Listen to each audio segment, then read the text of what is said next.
క్రీస్తు యేసునందున్న వారికి శుభవార్త. మనుషులు నిన్ను అర్థం చేసుకోకపోయినా, లోకం నిన్ను పట్టించుకోకపోయినా, నిన్ను ప్రేమించేవాడు ఎవడ లేకపోయినా, పలకరించే దిక్కు లేకపోయినా, బయటపడే దారి లేకపోయినా, తరచుగా పడుతూ లెగుస్తూ పాపంలో నెట్టబడుతూ ఉన్నా, గుర్తుపెట్టుకో, నీకు నిరీక్షణ ఉంది, నీకు విడుదల ఉంది, నీకు అవకాశం ఉంది. అది ఆయన రెక్కలలోనే ఉంది, ఆయన పాదాల దగ్గరే ఉంది. సత్యదానికి చేసే సాహసం ఏదో ఆయన పాదాల దగ్గరికి పోవటానికి చేయి. ఆయన పాదాలే పట్టుకో. ఈ జీవితకాలం నిన్ను ఒక కొలిక్కి తేడా, ఈ జీవితకాలం నిన్ను విడిపించడా, ఈ జీవితకాలం నీకు సమస్య పరిష్కారం ఇవ్వడా? అట్లయితే నేరం అయింది, ఇది నీది కాదు. ఎందుకంటే నువ్వు ఆయన ఆశ్రయించావు. నన్ను ఆశ్రయించి నీకు ఉత్తరం ఇస్తాను అన్నాడు. నువ్వు ఆశ్రయించావు, ఇవ్వలా, కేసు అయిందే, నీది కాదు. ఆయన ఫైనల్ చేసేంత వరకు ఆయన దగ్గరే తెలుసుకోను.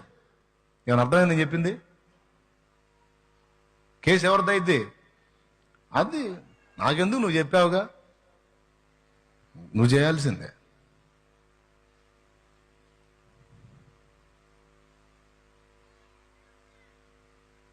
నువ్వు ఎన్ని సంవత్సరాలు చేస్తావు చేయి, నాకు తెలియదు. నేను నీ దగ్గర కూర్చున్నా, నీ కాళ్ళ దగ్గరే కూర్చున్నా, నాకొద్దు. నీ పాదాల దగ్గరే కూర్చు. ఎన్ని సంవత్సరాలు చేస్తావు చేయి, నాకొద్దు. ఎప్పుడు చేయాలో, ఎలా చేయాలో, నేను ఎలా విడిపించాలో, ఏ స్థితికి నేను తీసుకొని రావాలో నిరీక్షణ ఉంది నాన్న. నీకు విశ్వాసం ఉంటే, నీ హృదయంలో ఆయన ఎడల విశ్వాసం ఉంటే, బిడ్డ, నీకు నిరీక్షణ ఉందమ్మా, నీకు నిరీక్షణ ఉందమ్మా.